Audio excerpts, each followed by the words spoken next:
My department actually has a policy on that everybody getting off the rig is in proper gear, has the chin straps in place, and if they don't, well, they have to write a report. There'll be discipline involved, and because we've set that expectation, right? One of my captains fell out a window in a fire, was trapped on the floor above the fire, tripped over a stool, working their way out, fell out a window, landed on his head. If he didn't have his chin strap on, he probably would have been killed. My policy on my shift was everybody has a chin strap on. None of them liked it when I first went over there, but you know what? When you're the chief, if you're the king, they have to listen to you, right? But it probably saved his life. And another friend who was an instructor at the Bergen County Fire Academy fell off a ladder on a windy day after doing a roof ladder evolution, about 35 feet, landed on his side and broke basically everything on his side, but his helmet stayed on because his chin strap was on, and broke in half on impact. But again, he survived that fall, So listen, you know what? It's something that needs to be enforced from the top down. If the company officer enforcing it and the chiefs are showing up with no gear, you're not setting a good example. That's why I always tell my chiefs, start setting an example by wearing your gear. That's the example you should be setting, all right? So let's talk about apparatus positioning, all right? Do you guys have a standard apparatus positioning sort of format? Certain engines get in certain places. It's pretty loose, okay? We're pretty formatted with it. One of the things, though, we like them to do, and again, it's part of our format, is they announce their arrival and their function. Engine 1's on the scene, we got the attack. Ladder 1's on the scene, we got the building and the roof. This way, companies coming in can hear that on radio and know those positions have been taken. Our scene SOP dictates that. One of the things, though, you guys take hydrants in front of the buildings? Or does ladder get the building? Say that again. You take hydrants in front of the building, or does the ladder get the building? Take hydrant in front of the building? The heights of the buildings. Depending on the height of the building. Okay. If you look at this particular picture here, this building's really sailing, and they did take the hydrant in front of the building. For us, we don't allow that. We have LDH, we can always try hose, but a lot of times what happens is they block the ladder company out. And then the collapse zone issues too. We try not to get the ladder in front of the building. The other thing I like to do is anticipate the water needs. Second water supply, third water supply. Those are the things I'm thinking about. Our first two engines come into the block, the ladder comes in, and then the next two engines back down. So we have the ability to send out two water supplies, and then with later arriving companies, we'll use things like, you guys use manifolds? You call them manifolds, portable hydrants? We use those a lot for additional water supplies. They bring them into the fire block, and then they're sending their LDH out somewhere else. But the worst thing you have is apparatus freelancing. People coming in, not explaining what they're doing, and then all of a sudden they're in a position that isn't instrumental to what we're trying to get done. All right? This is some of the stuff we deal with. Look at this street. Look how tight this is. The pump operator can't even get down the side between the engine and the cars. Right? And think about now putting the jacks out for the ladder. These are the things we do. We have to deal with. All right?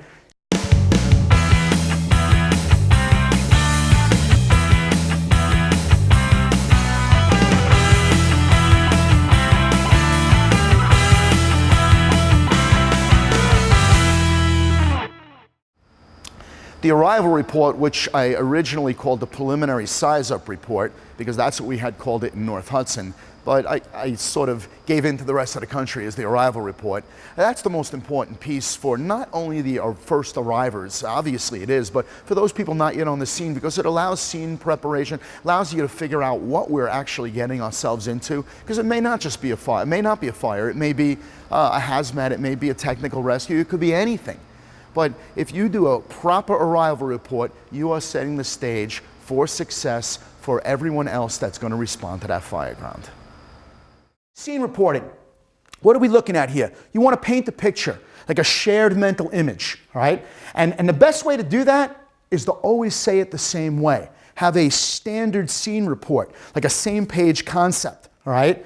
Also, it allows preparation of assignments. For instance, where I am, part of our scene report is they will tell them if it's a flat roof or a peaked roof, and they'll tell them if it's attached or unattached. This cues our ladder companies into what their scene assignments will be. Because when it's a flat roof, they have one assignment. When it's a peaked roof, they have another assignment. And then, of course, large area buildings, things like that, right? But a standardized report keeps everybody on the same page, right? The 4 reports that we use are the preliminary size-up report. That's the first company on scene.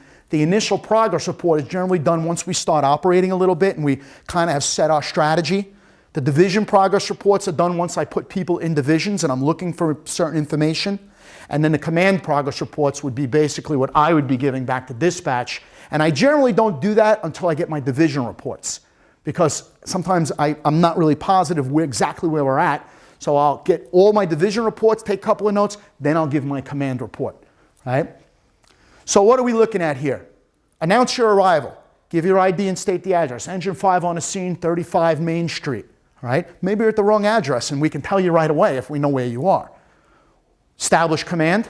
Identify your command post. A lot of times the engine company you're first due on the scene doesn't do that, but if I'm on scene, I'll generally tell them where the command post is, right? Construction and occupancy, arrival conditions, nothing showing, smoke showing.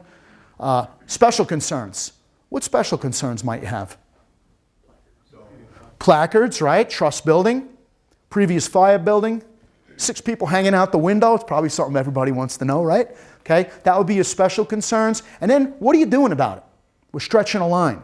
We're on primary search. We're starting forcible entry.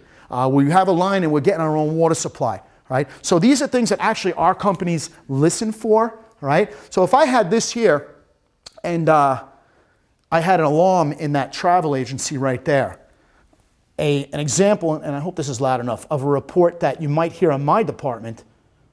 Rescue 15 is on the scene, 311 Dell Avenue. This is a 3-story, ordinary construction, mixed occupancy, residential over commercial. They have a flat roof, buildings attached on the Bravo and the Delta side. They have nothing showing at this time. Rescue 15 will be investigating and establishing 311 Dell Avenue command. All right.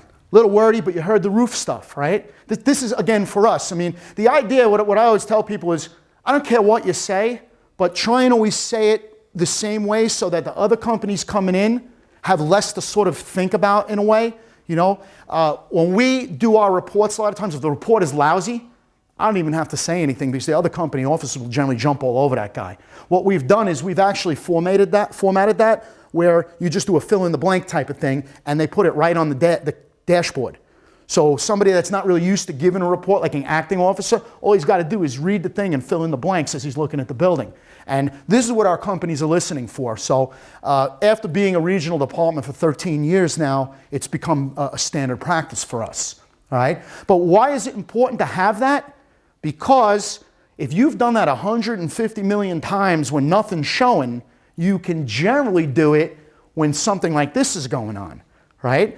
This was a fire we had. It was a gang fire where they torched this building, and there were people all over the fire escapes. There were people on the roof, and it was down the end of a dead-end street. So you're going to hear the incident commander talking. He was a battalion chief, showed up first. As he's walking down the block, he starts to see other things, and he changes the report a little bit. It's not the greatest report, but considering what was going on here, because he gave this type of report dozens and dozens and hundreds of times before, the report actually wasn't bad here. Because think about what you see something like that, what people might be doing. Scene 234, 55th Street. This is a 4-story, ordinary residential above commercial. I have a working fire. This is flat roof, ordinary construction. I have heavy smoke showing from the top floor. Second, then, I have heavy smoke showing at 3 floors. Dispatcher second, alarm.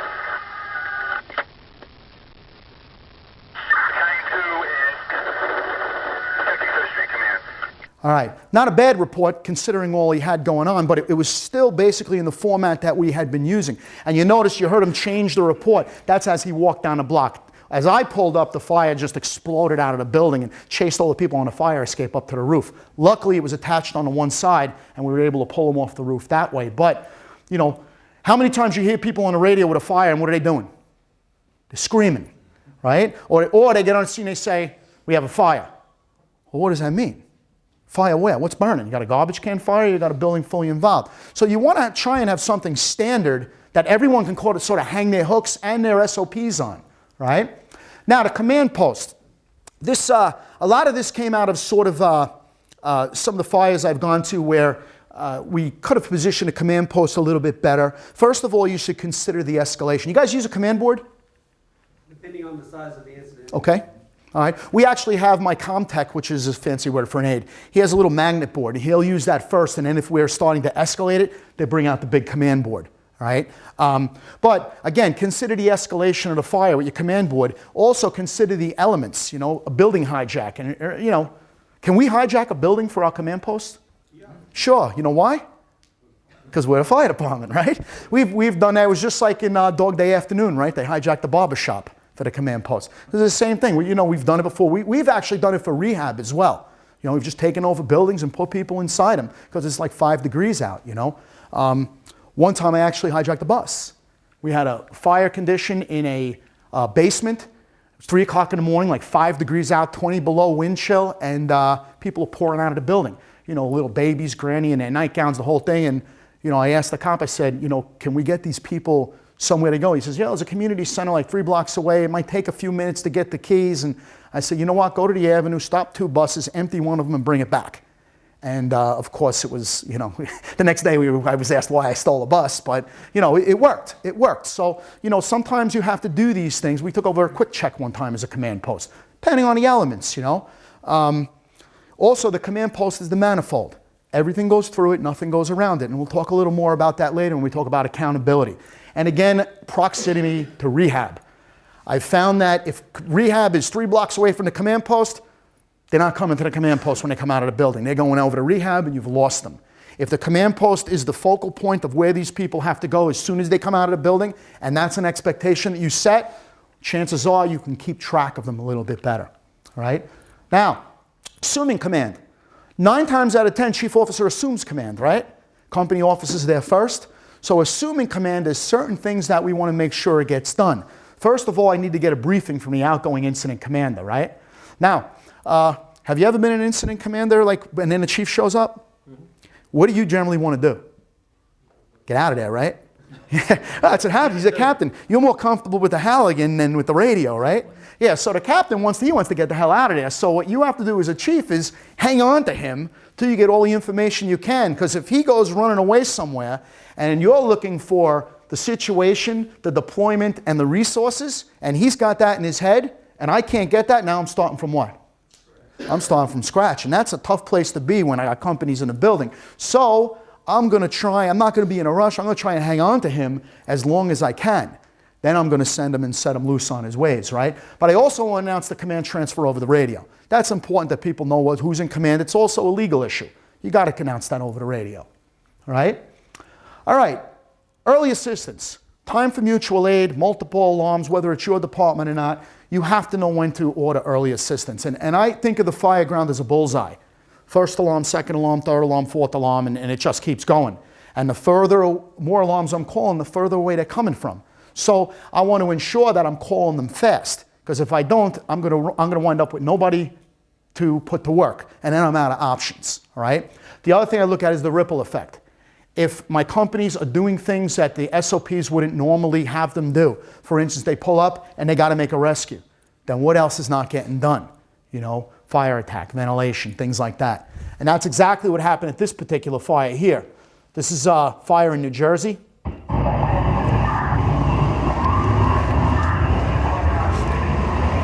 When they pulled up, there were people all over the fire escapes. So they had to go right into the rescue mode. And if you look at this building, what's not getting done here? Because all the ladder companies are in rescue mode. Right, no ventilation. So the building's just choking on itself. Right, look at that building. Look at the people coming down the ladders, right?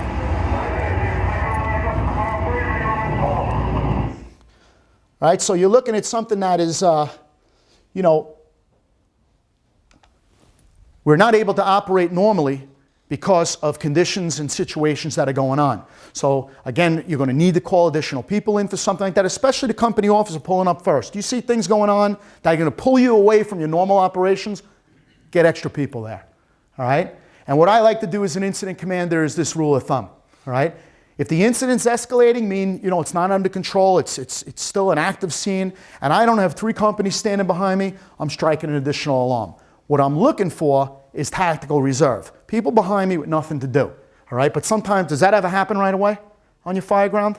Sometimes it takes a while for that to happen, especially with exposures. So, I'll be striking alarms as I'm waiting. As I get companies coming in additional alarms and I got to feed them into the buildings and into the exposures, and I got nobody behind me, I'm going to keep calling additional alarms, a second alarm, a third alarm. But what I do try to do is I try not to strike a second and a third together.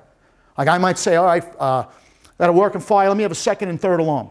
Because what's the possibility there of people rolling in? Now we're dealing with MVAs possible, right? We're dealing with a lot of people jumping at the command post at once. It gets a little bit, dicey. So there are times I might say, give me a second alarm, wait 3 minutes and strike me a third alarm. I'll tell that to dispatch. So that I have a little bit of a stagger point there, so it's easier for me to manage and it might be a little safer for these people coming in, all right?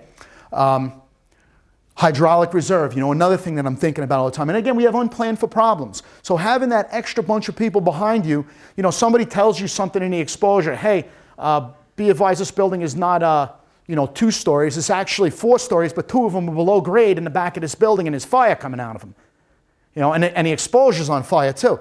Now, I got to send some people there and I have nobody behind me.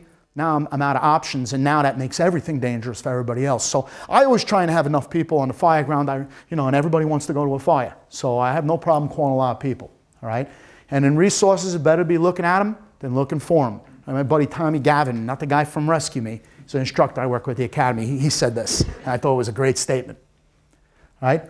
Rehab, important for rehab. That's our rehab bus we have in North Hudson. They bought a bus for $5. They put misters in it and rehabbed it, and there it is. You guys got a rehab unit? You could steal one, right? Hazmat and a rescue team Okay. set up a rehab. That's pretty Okay. standard. We actually have a comm van now that they use for rehab sometimes, But again, rehab, talking about ICS, right? Somebody's got to be in charge of it. So I need a rehab division supervisor or a rehab group supervisor, all right? Maybe it's an EMS person, If you bring them in and talk to them and set that expectation up, well, maybe they'll do that for you, Again, in rehab, we have to keep accountability, all right? Consider liberation of property for rehab needs. Again, let's just take over buildings. And like I said, we've done quick checks and buses and things like that, We have to take care of our people and whatever it takes, all right? Close to EMS. Now, do you guys have EMS that monitor firefighters? Yes. You do, okay. Yeah, what we try and do is get 2 sets of EMS, something for the civilians, something for the firefighters. It don't always work out that way, but we try to do that, all right? But with rehab, again, it doesn't mean go and get lost. And when we had a couple of large fires, and the problem is when people come out of the building, instead of coming to the command post, they're going off to fill bottles or whatever it happens to be, and they don't check in with us first. Or you don't set up a proper rehab, and where's rehab then? It's wherever they feel like making it. So, there's guys over here, there's guys down here, there's people down the block at the hot dog wagon, it doesn't work. So, make sure your rehab is set up properly, or at least a place is set up to send them to, right? Rest the company, this is for the company office, arrest them and get them back to the command post. Don't go wandering somewhere else. Minimum 15 minutes, and that's a New Jersey guideline, right? After 2 cylinders, but I like to, once I get additional companies in, I like them only using 1 cylinder. Then we'll send them to rehab, right?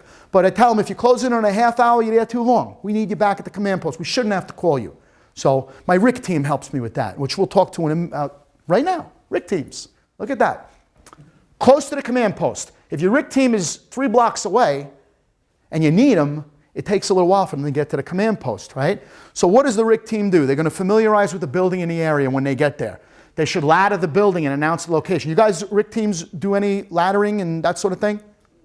They set up for their operations if they're needed, and we also use them in some of the outside operations, but they have to maintain their Position at the command post. Okay. We had a class with Mike Turpak, who's another Penwell author, and he made a real good statement I liked. He said, what I tell the RIC team is start throwing ladders and don't stop till I tell you to.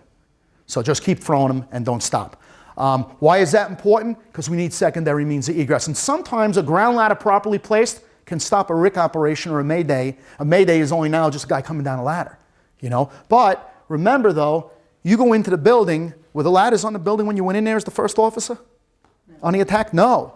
So what I need to do is I need to get on the radio, either me or the RIC team, and announce where those ladders are so that you know where they are. So if you have to get out, we have an idea where they are. Also, what they do is they assist at and monitor the command board so they can hear where people are working. You guys use headphones at all?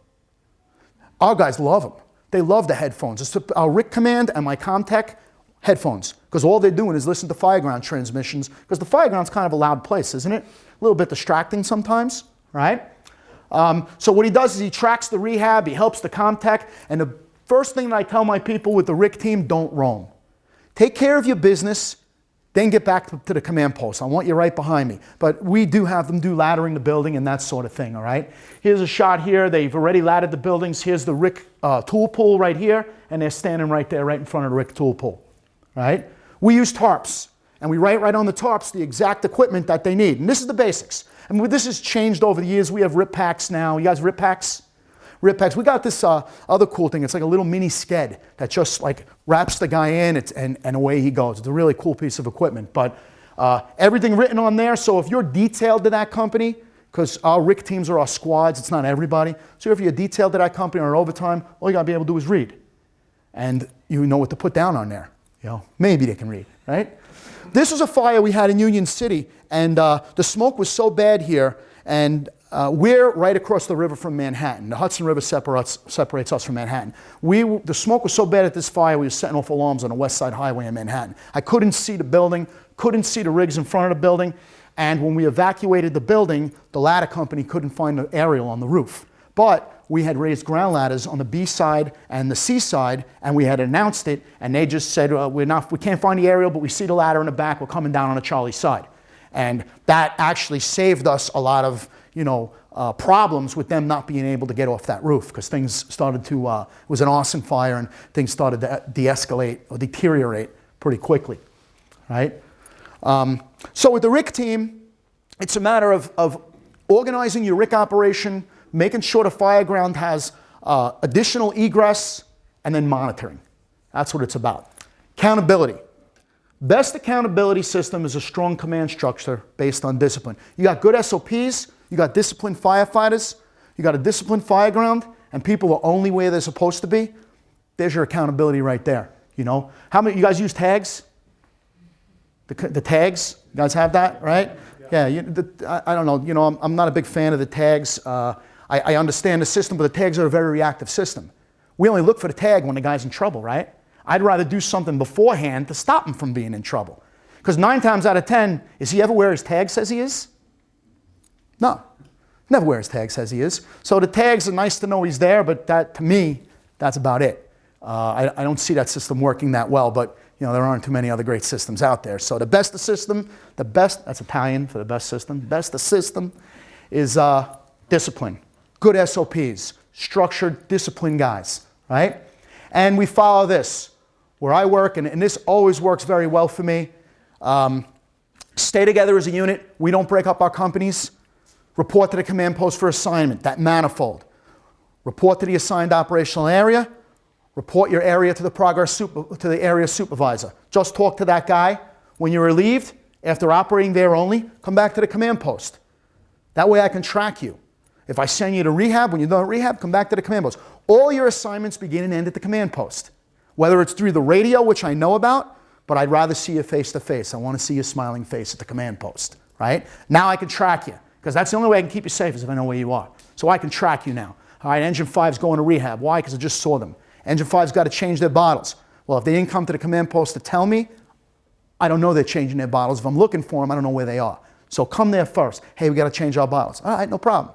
Come right back when you're done. All right? Okay, so all assignments begin and end at the command post. If you set that expectation, your freelancing incidents will certainly be decreased. It will definitely be decreased. But you know what you need with something like that? You need a united front. United front is what makes a lot of your policies work, where it's supported at the top, it's supported at the bottom, and everybody buys into that. Sometimes the best way to do that is have your people give feedback on how it should be done best, rather than shoving an SOP down their throat. Get some feedback from them, Hey, this is how it should work, all right, it looks good. Now they have some ownership on it, and we have support for it, and that's how it works best, all right?